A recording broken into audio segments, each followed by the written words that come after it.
खबरों के निष्पक्ष विश्लेषण के लिए सब्सक्राइब करें Jantantra TV and press the bell icon. Never miss any update. Lockdown के बीच सरकार के कामकाज भी बहुत असर पड़ता हुआ दिख रहा है, लेकिन शिक्षा विभाग की बात करें तो मानव संसाधन मंत्रालय ने लॉकडाउन के दौरान पढ़ाई और परीक्षा पर ज्यादा ब्रेक नहीं लगने दिया है। पढ़ाई प्रभावित ना हो, इसके लिए मानव संसाधन मंत्री रमेश पोखरियाल निशंक ने खास निर्देश भी दिए हैं।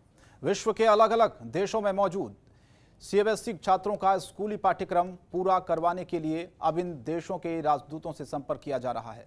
मानव संसाधन विकास मंत्रालय ने 10वीं और 12वीं की बची रह गई बोर्ड परीक्षाओं की तिथि भी घोषित कर दी है। ये परीक्षाएं 1 जुलाई से 15 जुलाई के बीच ली जाएंगी।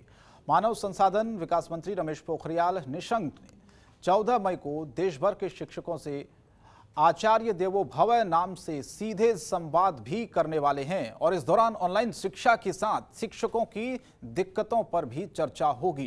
यानी पूरी तरह से उन समस्याओं का ध्यान रखने की कोशिश अब की जा रही है मानव संसाधन विकास मंत्री की तरफ से भी। और लगातार जिस तरह से परीक्षाओं को लेकर भी 1 से 15 जुलाई के बीच जो बची बोर्ड परीक्षाएं हैं वो होंगी और लॉकडाउन में पढ़ाई प्रभावित न हो, इसके लिए भी जो प्रयास हैं अब वो किए जा रहे हैं।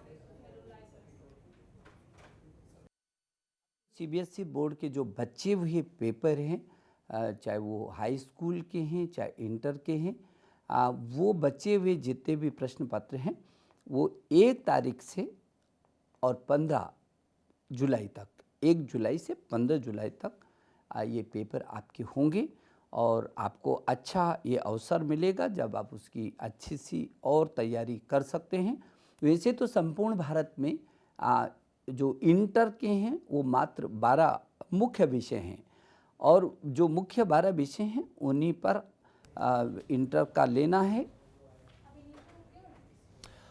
तो सुना आपने रमेश पोखरियाल निशंक को। अंजलि पोखरियाल हमारे संवाददाता इस खबर पर सीधे जुड़ रही हैं हमारे साथ लाइव। अंजलि, इस खबर को लेकर क्या जानकारी है? और खबर यह भी है कि रमेश पोखरियाल निशंक जो कि 14 मई को देश भर के जो शिक्षकों से है वो आचार्य देवो भव नाम से एक सीधा संवाद भी ऑनलाइन करेंगे ताकि आगे की जो रणनीति है उस पर चर्चा की जा सके। क्या जानकारी आपके पास?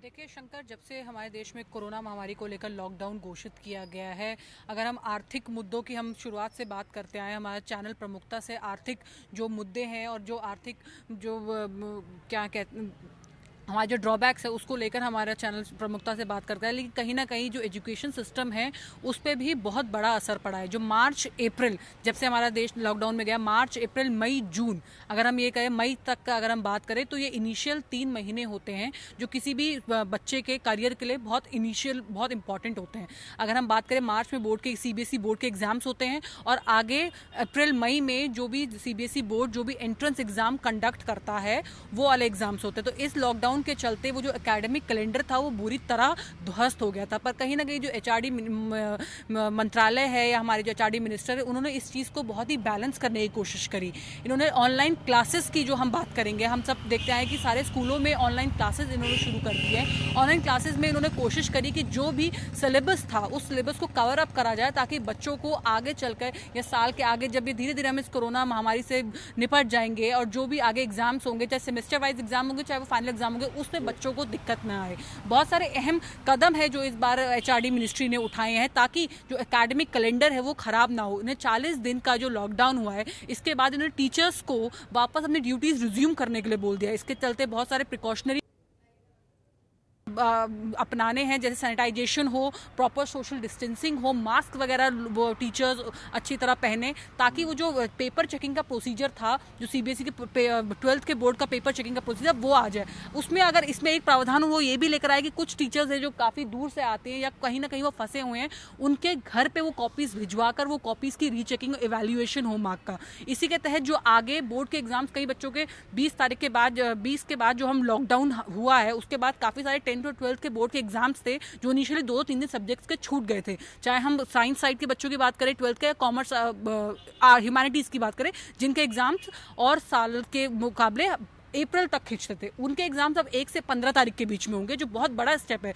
उसको लेकर भी इन्होंने एचआरडी मंत्रालय ने कुछ दिल्ली के और कुछ अलग अलग सेक्शंस के बच्चों स्कूल्स को आइडेंटिफाई करा गया है, ताकि उन बच्चों को वहाँ डिप्लॉय करके उनके एग्जाम्स कंडक्ट कराए जाए। उसके बाद नीट, AIEEE, ये सब जो एग्जाम्स है, जो CBSE के अंडर जो एंट्रेंस एग्जाम आते थे, जो प्राइवेट के अंडर नहीं आते थे, उन सब को उन्होंने 25 जुलाई तक कंडक्ट करने का है, जो अपने आप में बहुत बड़ी बात है, ताकि जो बच्चे रिजल्ट जिनका क्लियर हुआ है या बच्चे जो आगे एंट्रेंस के लिए अप्लाई करना चाहते हैं, उनके जो आने वाले साल है वो खराब ना हो। क्योंकि हम सब जानते हैं अगर एजुकेशन कैलेंडर में, एकेडमिक कैलेंडर में 1 से 2 महीने का गैप आ जाए तो आगे चलकर बहुत मुश्किल होता है उस गैप को कवर अप करना।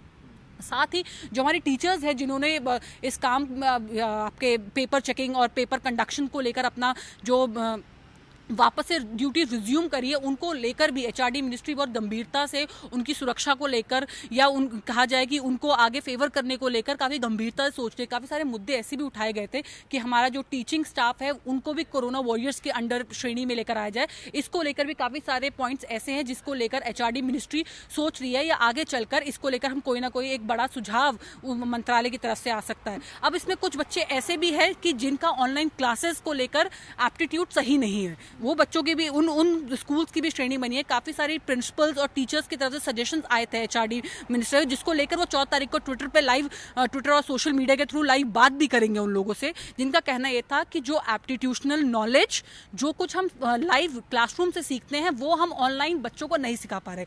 तो इसको लेकर जो भी स्टडी मटेरियल था, 80,000 copies of study materials her school में दे दी गई है, जिसको बच्चे पढ़कर उसको उसको स्कूल से लेकर या उनके पेरेंट्स जाकर लेकर आ सकते हैं, जो आगे उनको एग्जाम देने में, जो आगे उनको एग्जाम से अपियर करने में बहुत ज़्यादा मदद करेगी। तो ये अपने आप में बहुत बड़ा स्टेप है, आप मानेंगे नहीं। और चाहे स्थिति आगे वाले टाइम पे बहुत वर्स से वर्स होती जाएगी। हमारे काफ़ी सारे डॉक्टर्स का कहना ये है कि जून से जुलाई के बीच में जो कोरोना का संकट होगा वो काफ़ी पीक पर होगा। लेकिन जिस हिसाब से हमारी एचआरडी मंत्रालय की जो भी तैयारी है इन सब चीज़ को, उससे हम साफ ये देख पा रहे हैं कि बच्चों के करियर के साथ किसी भी तरह का कॉम्प्रोमाइज़ नहीं होगा। हाँ, कुछ चीज़ें हैं अगर जो बच्चों ने यहाँ मिस कर दिया, अगर जुलाई के बाद स्कूल खोलने का प्रावधान और कॉलेजेस खोलने का प्रावधान आता है तो उसमें यह भी होगा कि हर सैटरडे, जो सेकंड सैटरडेज होते हैं, उसको कोई एक्स्ट्रा क्लासेस दी जाएगी, ताकि बच्चे उसमें अपना जो पुराना प्रीवियस सिलेबस है उसको दोबारा रिवाइव कर सके। शंकर, चलिए, बहुत बहुत धन्यवाद।